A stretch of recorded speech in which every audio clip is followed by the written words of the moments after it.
opportunities come up and you have to sort of open doors. You can't turn down too much. If you've got an idea that it may be the right door or the wrong door, if it's a door open to you, then go through it. Try it. You never can tell where it can lead you. Good evening, everyone. Welcome back. It's warmer, so there are many more of you here than 2 weeks ago, which is nice. Great to have everyone out again this evening. Welcome to our Entrepreneurship 101 Lived It lecture with Edward Ted Riley. I'll do his bio in a few minutes, but first a few announcements as usual. If you have not had your card stamped yet, please do so before 6:15 because we close the registration desk at that time. Shout out to our webcast participants from NORCAT, Innovation Factory, and Haltech. Always good to have you joining us. Thanks for coming. We do have a few announcements. So next week is our Meet the Entrepreneurs event for life sciences and healthcare practice. And our moderator for that is John Rogers, who is a volunteer advisor here at Mars with the Life Sciences and Healthcare Practice. He's also a partner and life science practice lead at SPG Management Consulting. And our panelists are Don Waugh, founder and chairman from Applied Recognition, Chia Sun, who is founder and CEO of Damiva Inc., and Joanna Griffiths, who is founder and CEO of Nixware. We're excited to have them joining us next week. It's going to be pretty interesting, given the products that the companies here have to offer. So we also have coming up our application deadline for JOLT, which is our accelerator program here at Mars. And the deadline is the 30th of March.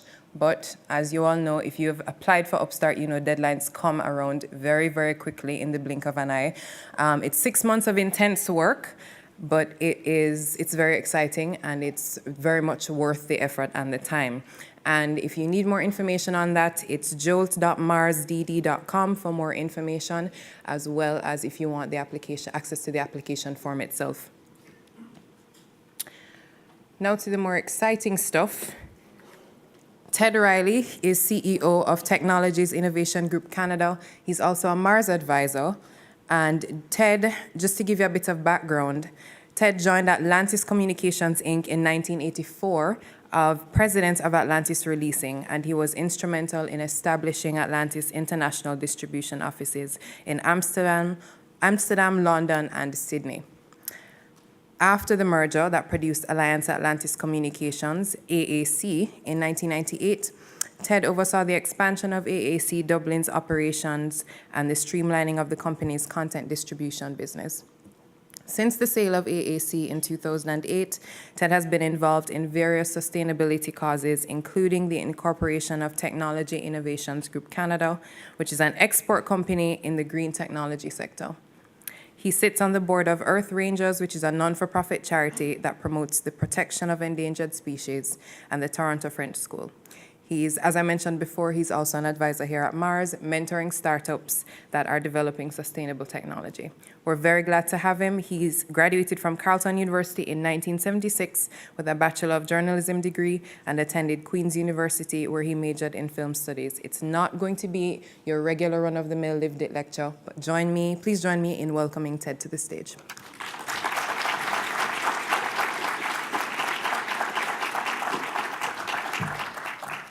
Thank you very much.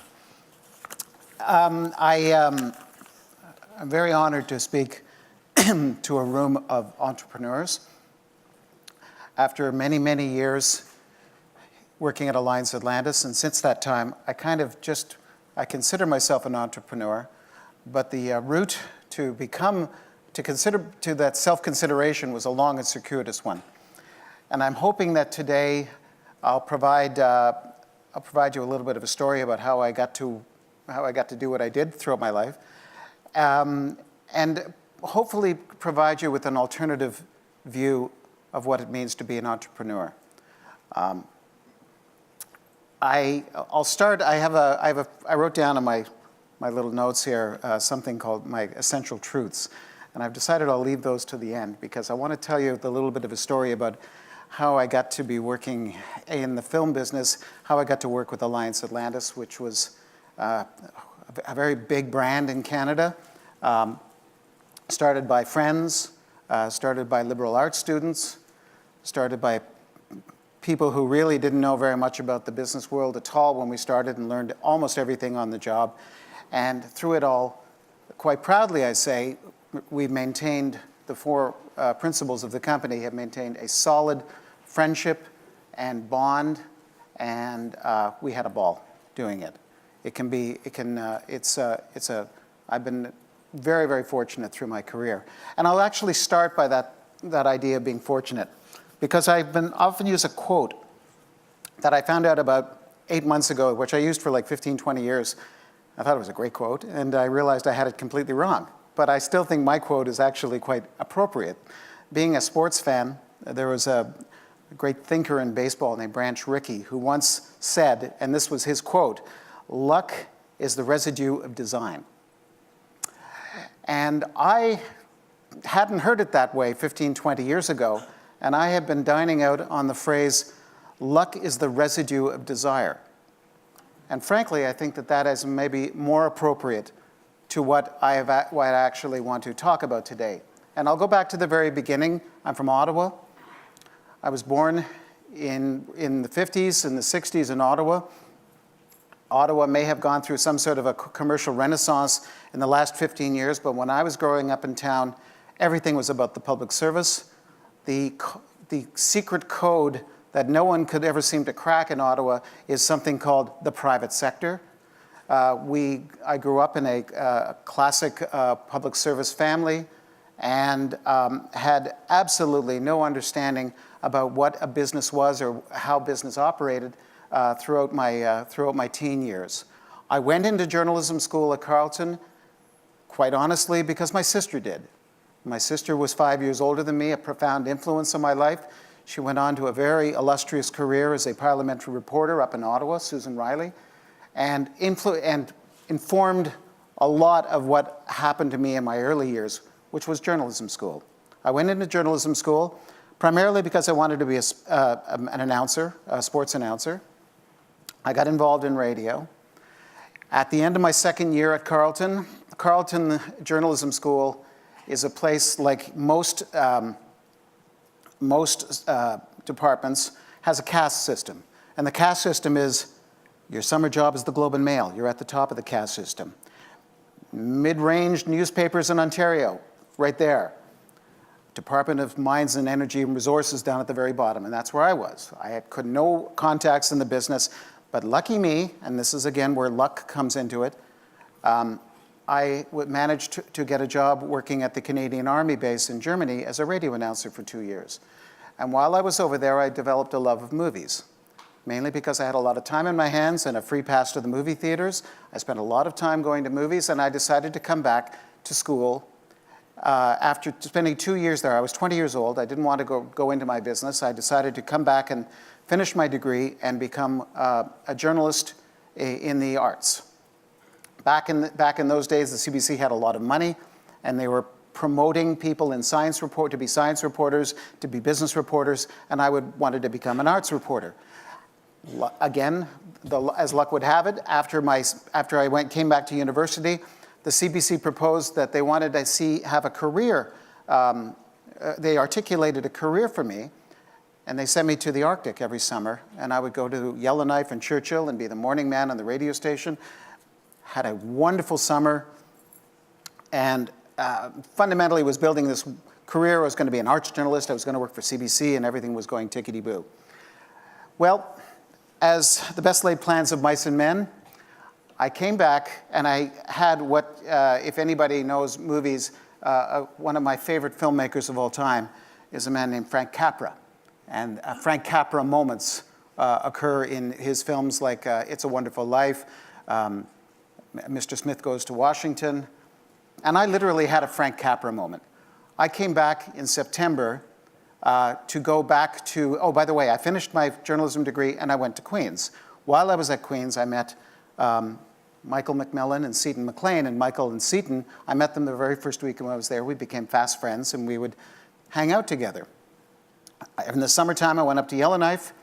By the way, parenthetically, the summer that Liz Hay wrote Late Nights on Air, which I happened to be at the station at the time. I came back, and I went to the Toronto Film Festival, which one does every year.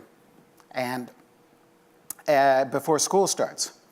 Well, I went because Frank Capra was going to be there. He was appearing, and I had just read his book, and I said, I'm going to go see It's a Wonderful Life and hear him speak. And I came out of the movie, and every time I see It's a Wonderful Life, I'll admit it right now, I cry.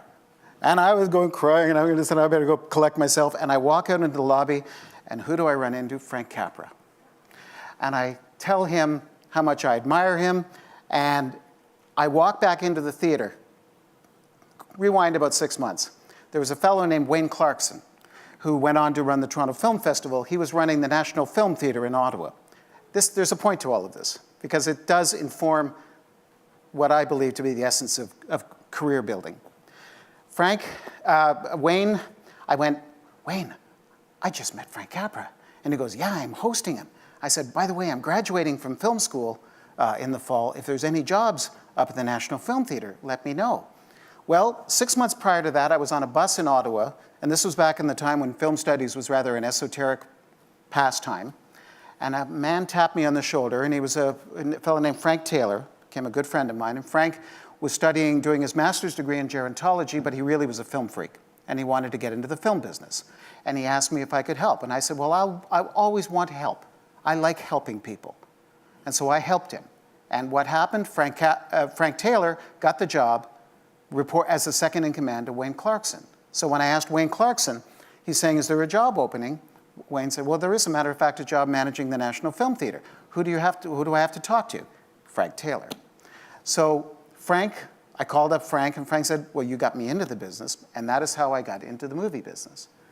And I left Queens, went and managed the National Film Theatre, became the director of the National Film Theatre, came to Toronto, and all of this time, my friends Mike and Seaton and Janice Platt had started Atlantis Films, and they were basically living hand-to-mouth at 449 Church Street, and were making documentaries on the metric system and on gasoline conservation, and of course, being their buddy and their friend, and them having no money, every voice in those early films is my voice, for free. But I would do the voiceovers and help them out and be around. And Michael and Seaton and Jan had decided in about 1982-83 that they wanted to be involved in the production of TV drama. And they made a wonderful half-hour drama called The Olden Days Code, based on a Margaret Lawrence short story, which became a bit of a Canadian classic. And CanWest Global, who were looking to envelop themselves in Canadian culture at the time, asked them to make six more dramas, the sixth of which was a film called Boys and Girls, which won an Academy Award for the company. Mike and Seaton and Jan, at the time, there was 5 of them and 2 other people, they had enough money to hire 1 more person. And they were thinking, okay, my options are a lawyer, because we're paying exorbitant outside legal fees, or we're realizing that all of these films we make, if we just do a little bit of legal work, we can sell them everywhere in the world. Well, and who do we know has a passport? First criteria. Secondly, who has been to Europe? Ted. He lived in Germany. Called me up. How would you like to run a distribution company? My first question was, what's that? He says, well, come in and we'll show you. And literally, that is how I got my start in 1983 with Atlantis Films. I was their buddy, their friend. I was making no money, but the idea, the dream of being able to collaborate on an exciting idea with people you love and people you trust was just beyond anything I could imagine. Then in 1984, after doing it for a year, they called me in and basically gave me 15% of the company. We want you to be the partner. Here we go. I said, great. Now I'm an Ottawa boy. I don't understand what that means. I didn't understand how, ultimately, 25 years later, what it would mean to my life. But at the time, my thoughts were, oh, that means they can't fire me. You know? But then I had an immediate kernel of another thought, which really informed a lot of my management over the time. If they can't fire me, then why don't I go out and hire the smartest people I possibly can? Because all they can do is increase my equity. And from that moment on, Atlantis at the time built a company that went from doing half-hour dramas to working with HBO, to USA Network, through to the networks, et cetera, et cetera. We went public in the 90s. We merged with Alliance, the largest company in Canada, took over both companies in the late 90s, and took something that was inherently unstable, which is what the production distribution business is, and turned it into something remarkably large and remarkably stable. The process of growth, now I'll get a little bit into the business elements of the company, because Atlantis and Alliance, in their own separate way, were growing and growing and growing, and fundamentally robbing Peter to pay Paul. We were basically making the next show to pay the last bills and the next show to pay the last bills, hopefully trying to stay away from the ultimate end game.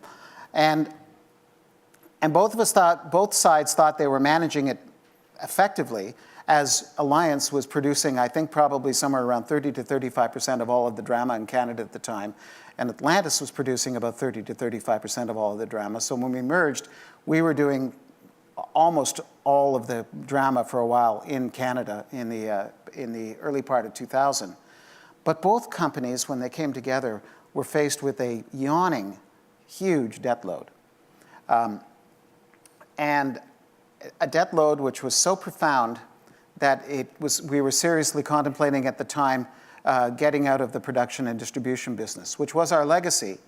But Michael McMillan, who, if you've ever met Michael, a brilliant, gracious, smart man, thought of the idea of getting involved in cable channels as a way to stabilize the company. Michael always said two things which I think are quite interesting. One is he always thought, he said, every move we've ever made has been to make ourselves more stable. Because if you are an entrepreneur, you have to live with the reality of instability, and you have to be comfortable with it.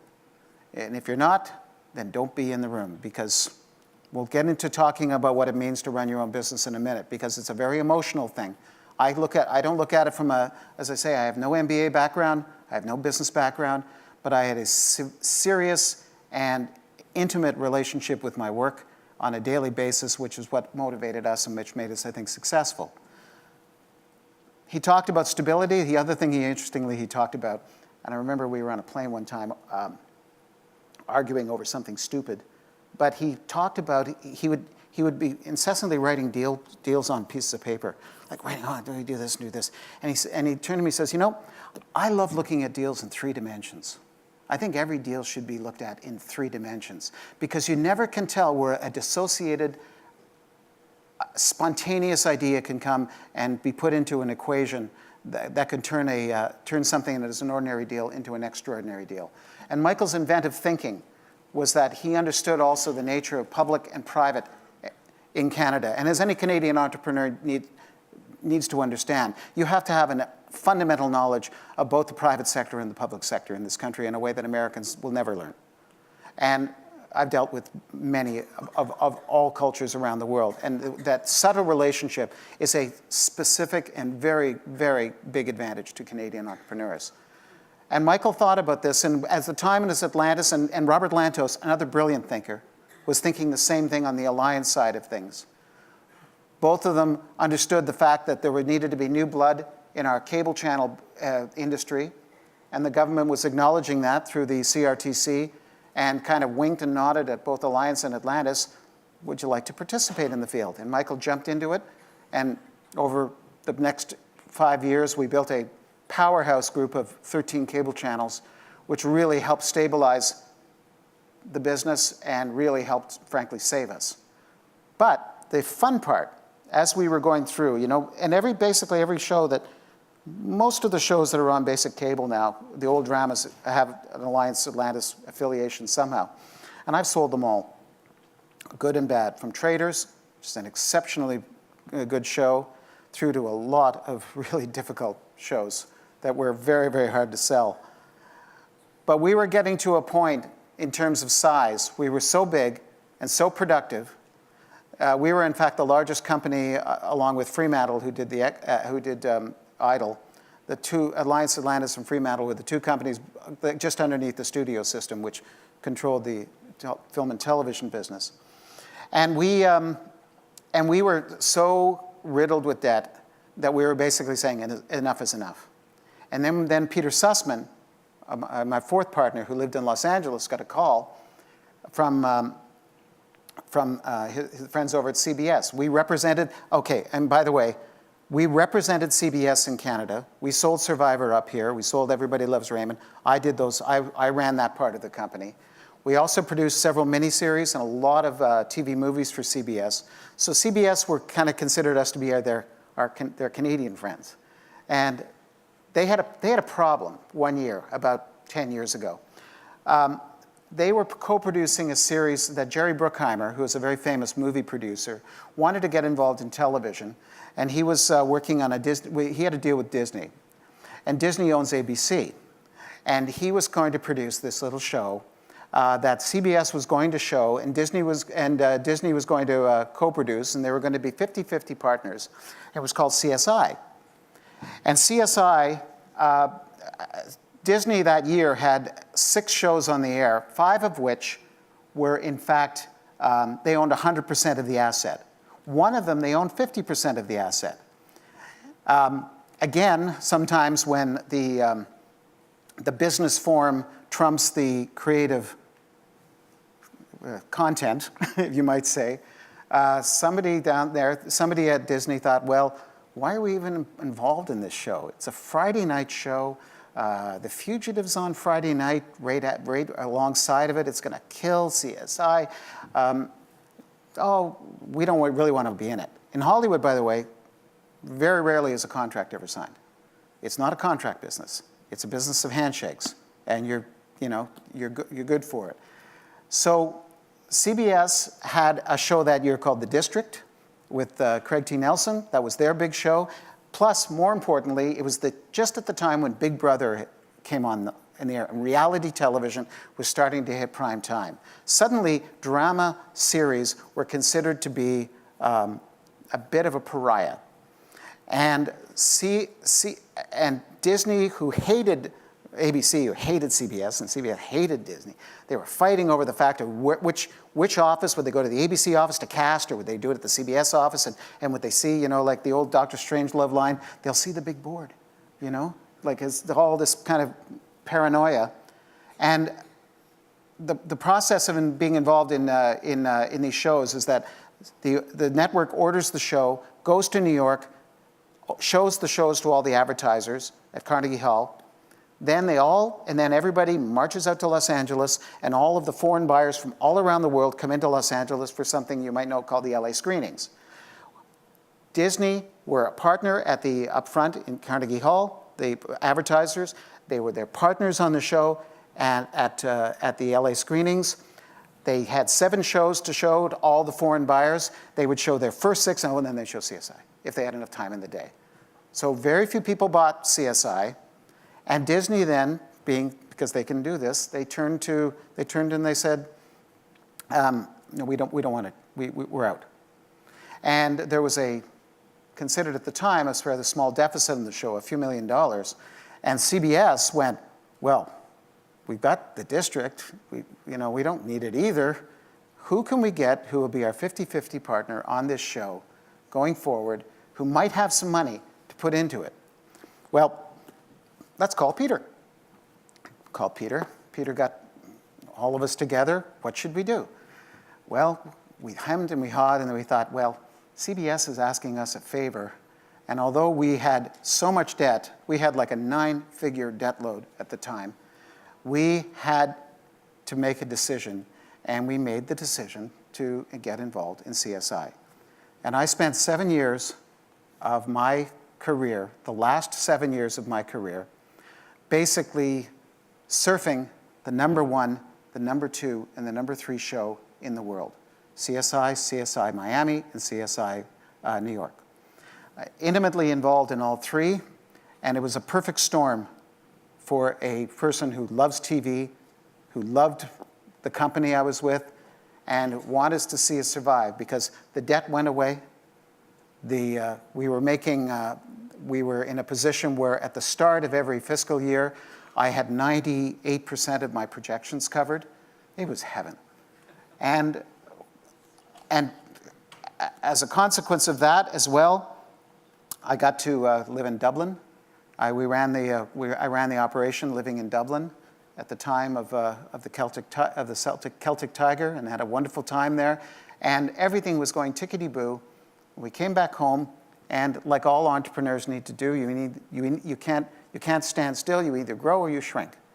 In fact, parenthetically, I'll tell you a story. One of the key moments throughout her career, because we had several moments where we were out on a ledge, like every entrepreneur is, where you don't know whether you're going to make it because you don't know what the next phone call is coming from the bank. And we had a conversation, and one of those times we had a crisis. We grew too rapidly. We had too many shows going on. We had too much staff. We didn't know how to organize ourselves. We were not technocrats. We were just people kind of flying by the seat of our pants. We looked around the room and went, this is getting out of control. So what we did, and when I get back to essential truths, this is something very important. The four of us went to my cottage, and the opening night, we broke open a bottle of scotch, and we sat around talking about how we felt. We knew we were in trouble, but how do we feel about where we are right now? And we came to the conclusion that we were like a swimmer in the middle of the lake. We could either swim that way or we could swim that way, but we can't stay where we are, which means we have to either get aggressively big or aggressively small. And if you're an entrepreneur and you really want to be successful, you will have that moment where you have to make the trade-offs to get very big, or you go very small and understand what the trade-offs are for that. But the most important thing about that story is that we started from a position of feeling emotionally how we felt about it, as opposed to looking at numbers and charts, but thinking instinctively about how we felt as a group. The four guys at Alliance Atlantis, by the way, until about 5 or 6 years before, when it got really serious near the end, about 5 or 6 years before then, we decided as a group to pay ourselves the same salary. We all had the same salary. We all had the same votes. We equalized. We were true equal partners. A wonderful man named John Ross, who was our mentor, who was much older than us, he just passed away recently, was the man we decided to give the fifth vote to.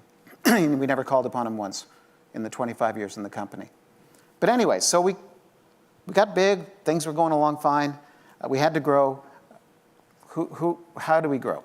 Okay, we thought, okay, let's go out and see who. Michael went out and said, let's see what we can buy. Let's go around and see if we can buy other channels and stuff like that. And in Canada, the business of television and film has a multiple voting share structure. There's A and B shares, and so therefore a small shareholding can actually control the whole company, and all of the companies are like this, and so it was like an episode of Sopranos.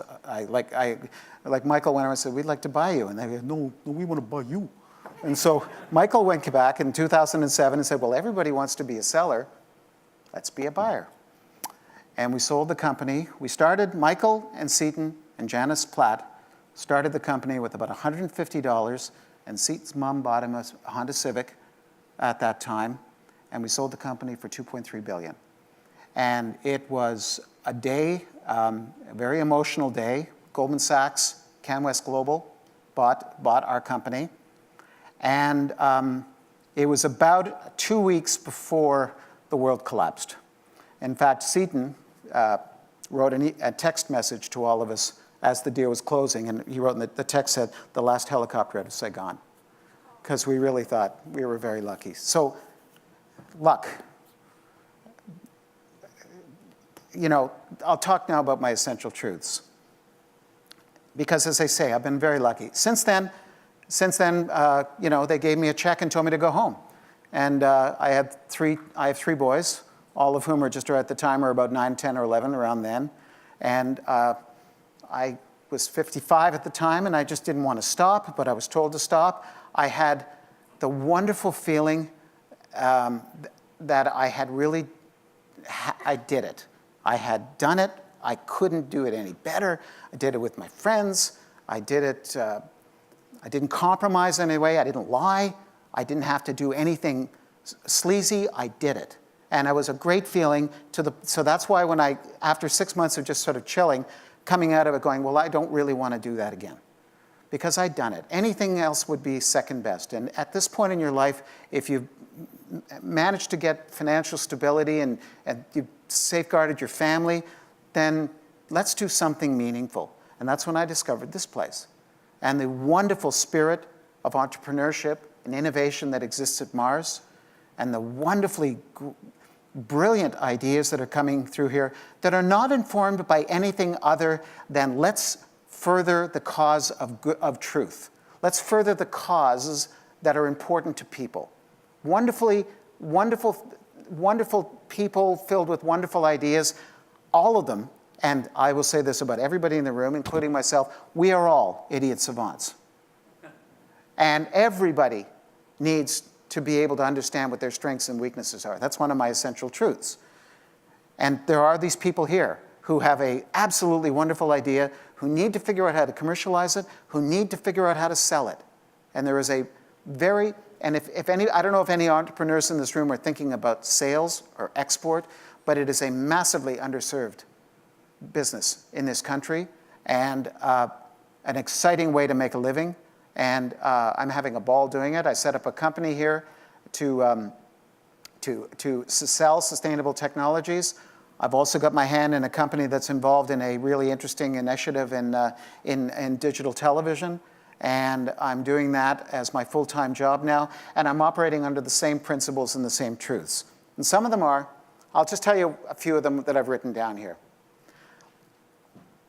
I don't believe I would be here today speaking to you if I didn't have a partnership of friends and trusted associates, Mike Seaton and Peter. And Mike used to say something all the time, which let's not all chase the puck, he used to say. We all had a job. Mike was a brilliant corporate strategist, Seaton was an incredibly creative producer, director. Peter was a brilliant business mind. And I was the game show host. I was the guy who went out, we got to make inroads into Germany. Ted, go make inroads, because I can make friends with people. That's what I do. I cannot close anywhere near effectively as my partners, but I didn't care, because we were equal partners, and that was my job. It's like Doug Jarvis for the old Montreal Canadiens. He was the guy who was the defense guy. He didn't have to worry about scoring goals. And having that ability to find partnerships, especially in the early years, gives you not only the ability to be way more professionally effective than you can be on your own, but at the very same time, that emotional support of having on the bad days, and they're come on a regular basis in the early days, having the support of somebody who is having the shared agenda with you, is having as crappy a day as you are, is a vitally important spiritual thing to help you through those times where you just want to give up, and they will occur. I'm a big believer, after all these years as well, in the idea of running your own business. I cannot think of having done it now. And remember, starting from the public service in Ottawa, the concept of running your business is like going from here to here, like from one spectrum to the other. But if you've done it and you've had good days, you feel it directly. When you have bad days, you feel it directly. And when you're in a company and everything is kind of comes at you indirect, it becomes a muted feeling after you've done it on your own. So if anybody is in here is thinking about starting their own business, go for it, do it, enjoy it. But that takes me to my next point. I speak passionately about this because I lived it passionately on a day-to-day basis. I did not want to ever let down my friends, because I knew that when I got up in the morning, when Mike and Seaton and Peter got up in the morning, they were thinking exactly the same thing as me. But it had to be It cannot be something that, it has to be something you are willing to be in, and be in up to your eyeballs. I mentor a lot of people in the film business, and I met a guy the other day, very gifted man who wanted to be a writer in the film business. How do you become a writer in the film business? Said, well, if you want to be a writer in the film business, be a writer. What do writers do? They hang around with other writers. They are in the community of writers. If you have a field, like the business element is the means to become, is not the end goal.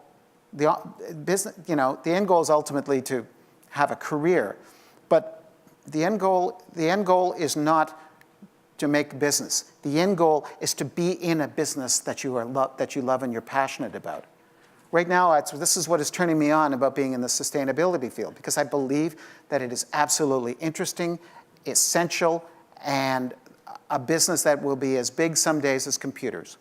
I really believe that, and I believe that it's a field to dive into, but you have to want to be into it. The other thing is, I started my career here, and I ended up probably up here.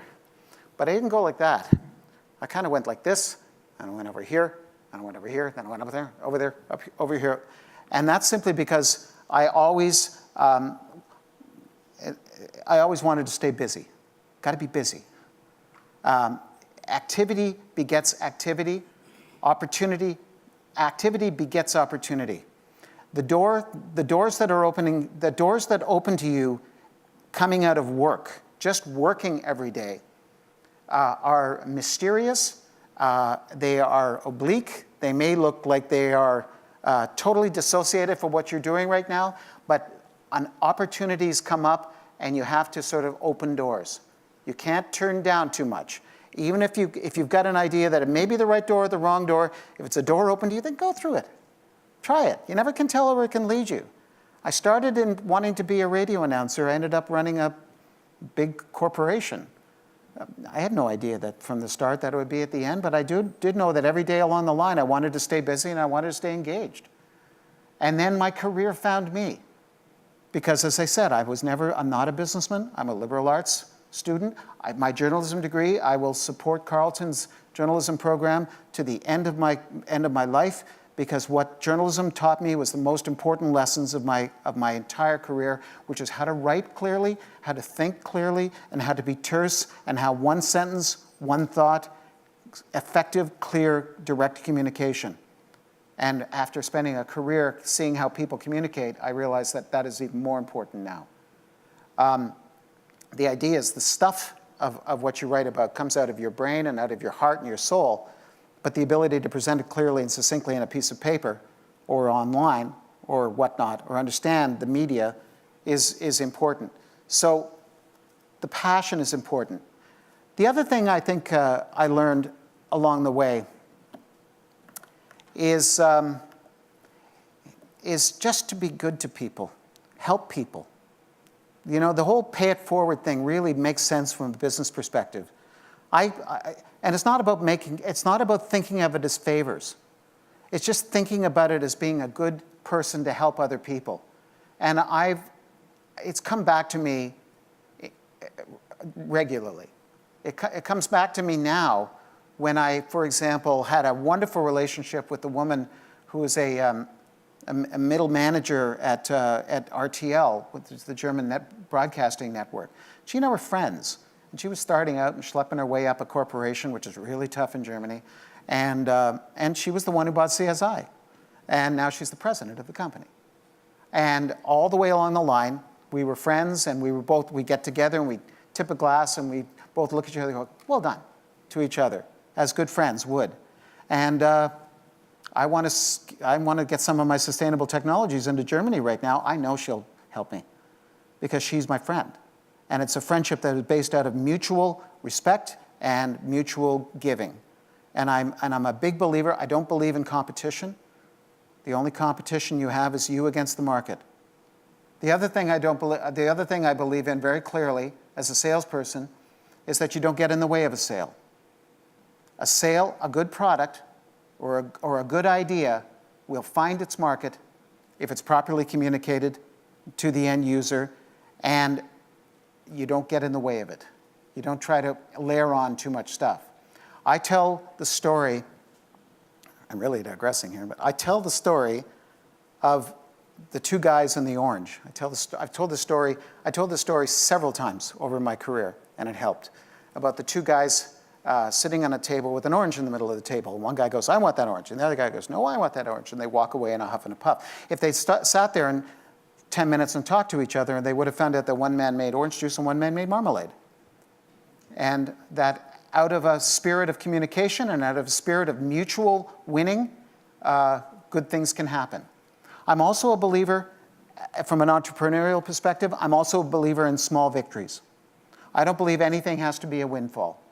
I think that what made Alliance Atlantis successful was not one individual deal, but the series of deals we did over 25 years and the series of things we did to build our company from $150 to $2.3 billion. And it wasn't one decision, it was hundreds of decisions over several years. And so the small victory is a good victory.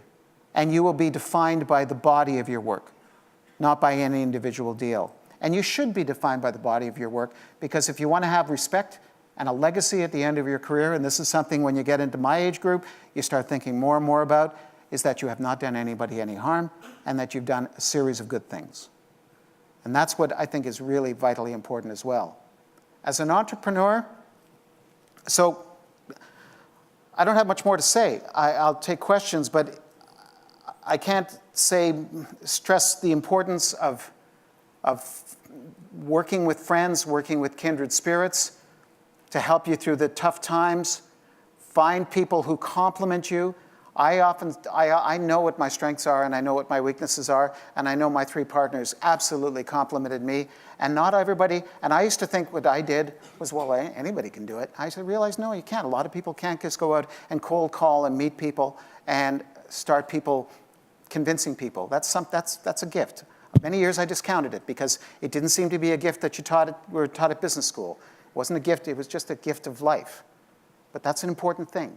And they valued it, and they cherished it. And they cherished it enough to make me a partner in their little enterprise. And I cherished the fact that when I brought that deal back home, I got people who could wrap it in a bow and deliver it to the post office and get it mailed. You know? It was a wonderful symbiotic relationship. So that's my story. As I say, it's based upon luck. I think I go back to my original idea. Now you can understand why maybe I like my Branch Rickey definition more than Branch Rickey's definition. Luck is the residue of desire, and that's, I think, living proof of it. It is an alternative view of what it's like to be an entrepreneur, but I hope that you understand that this is something that, if you really are serious about it, is your life's work. And if you aren't passionately engaged in something that is your life's work, well, go find something else, because it's just too short of a life to waste on something that you aren't absolutely 100% passionate about. So I know I'm kind of finished early, but if anybody has any questions or.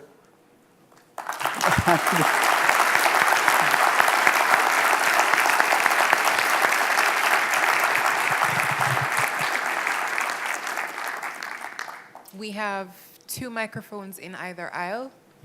So if you have questions, please use one of the mics. Thanks. Hi, Edward. First of all, thank you for taking the time with us this evening. Oh, thank you. You spoke about treading water in the middle of a metaphorical lake with aggressively large on one shore and aggressively small on the other. You mentioned that there's trade-offs involved in swimming in either direction. I was hoping you could talk a little bit about some of those trade-offs and your own personal experience with that and how you made the decision. Good question. In order to get big, you needed infrastructure. And if you needed infrastructure, you needed skills to manage infrastructure. You needed financing. You needed to embrace depth. You needed to perhaps embrace certain projects at certain times you weren't 100% passionate about, but it brought in the cash flow for that period of time. You had to make a series of necessary compromises along the way in order to grow. The gift of that was that when you wanted to make decisions, you had access to more capital to make those decisions because you had the breadth about you. But then you also introduced something that we found quite interesting, because remember, Atlantis, when it was Atlantis, it was 6 of us, and then there was, even when there was 30, it was our friends. And even when it was 50, it was still our friends. But then when it got to be up in the 500, 600, it became political. Politics started.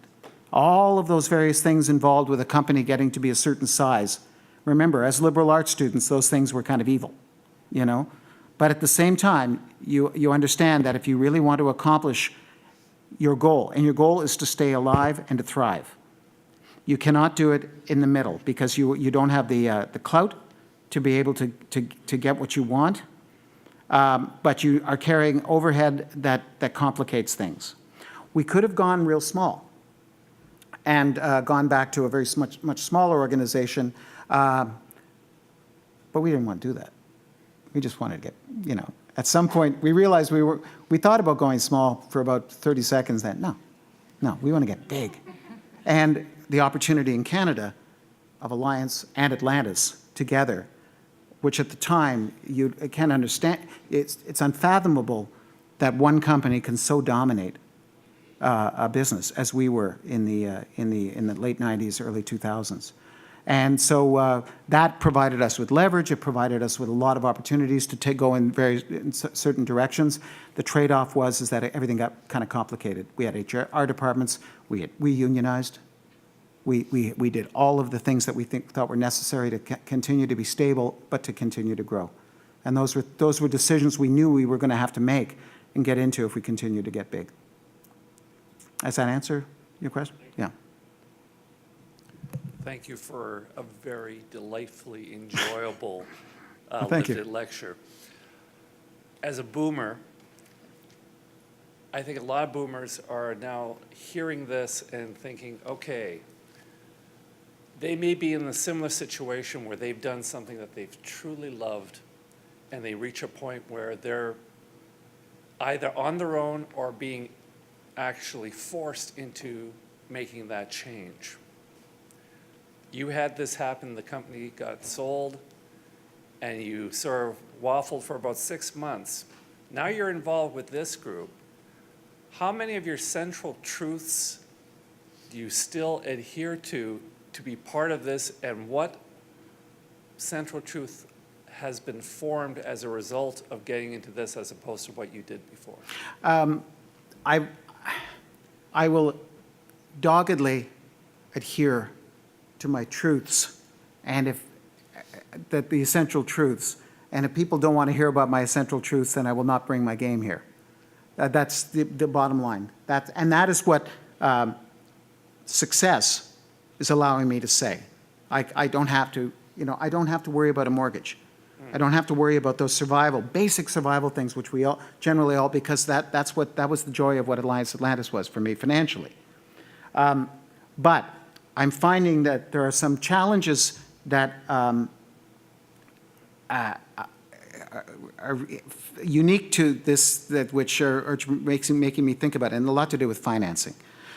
Because I remember about 6 months ago, Mike and I were having a beer, and here at Mars, they always talk about angel financing, first mezzanine financing, tier financing. And I went to Michael and I said, what was our financing strategy? And he kind of laughed because we had no financing strategy. We were just riding a bank line, or we were riding our credit cards for about 8 or 9 years. And I'm realizing, though, that at Mars, the complicated level of ideas that are coming in here do demand outside financing. And I find that the financing structures in this country are dreadful, frankly, and so conservative and so lacking in risk and lacking in true understanding, in my opinion, that the key challenges working with companies here is not finding them a market, but finding a way to facilitate them getting to market through financing. And that is one thing that I'm learning. I'm trying to get religion on how we can do that as well, and cross that bridge. But in general, the people I'm meeting at Mars, all of the various companies I'm meeting at Mars, you know, they may not manifest it the way, you know, an Irishman like myself does, like, yeah. But there's a quiet fire in all of them, and a fire to succeed, and a fire to bring their idea to market. And if they have that fire to bring the idea to market, then that's where I want to help. So. Thank you. Do we have any other questions?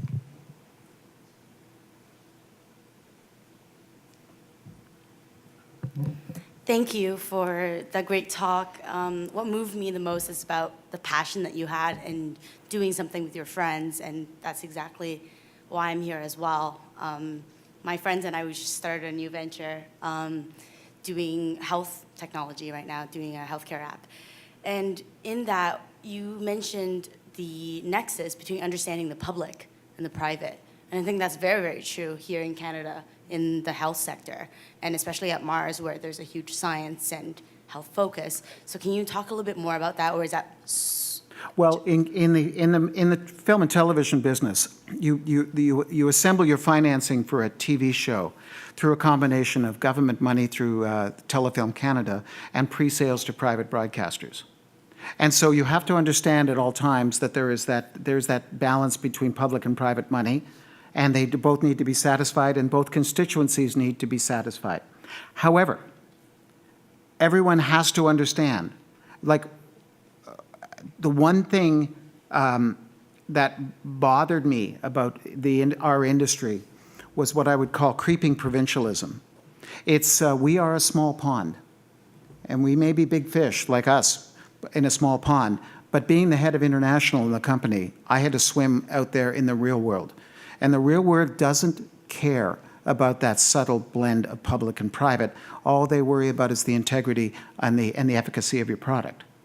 And they don't care. Good ideas don't have a location. They have an author. And so in the sense of being a Canadian entrepreneur, like Canada in the film and television business has the best co-production regime to affect co-productions with other countries around the world. Another government construct, and another wonderful one. But at the same time, if you don't put a good product out there, all the supply-side financing in the world doesn't amount to anything. So understand it, work with it, exploit it in Canada, but don't let it inform the development of your product. Because at the end of the day, if you're not successful, selling your product in Canada is good, but selling your product worldwide is what will make it really successful. Thank you. Okay. Any other questions from the audience? No? Well, thank you very much, Ted. Will you be around for a few minutes? I'm around for a few minutes. Thank you very much.